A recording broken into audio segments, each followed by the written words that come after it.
यहाँनिर चाहिँ यो चाहिँ कोपी टिप्ने बेला भइसकेको छ। यहाँ चाहिँ मम्मीले टिप्नु हुँदैछ। मम्मी चाहिँ उपर छ। मम्मी हेलो गरिदिनुहोस्।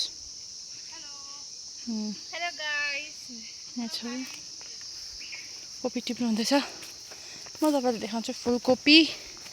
यो भयो आलु।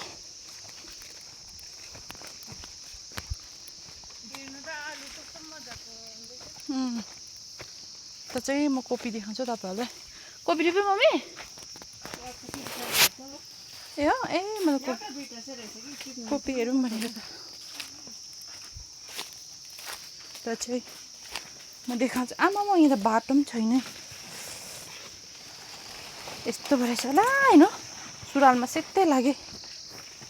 चाहिँ कोपी हेर्नु कस्तो दामी छ देखाउँछु। एकदमै कति सफा छ है। कोपी हात त्यस्तो भइरहेछ भर्खर। अन्त नि अब खाली राख्नु त